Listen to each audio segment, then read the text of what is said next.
You got to learn the rules to name variables. We ought to choose the names which make sense, right? Tell me about the rules. Remember the names you chose in the game?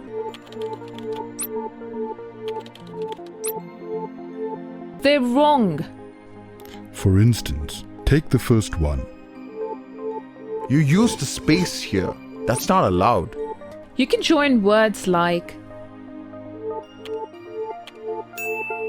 Okay, you may B of bought capital and join them.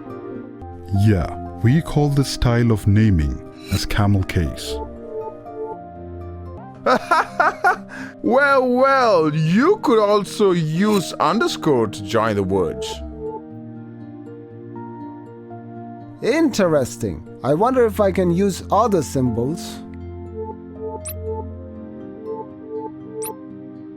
Nope, you can't. Only underscore, letters and numbers.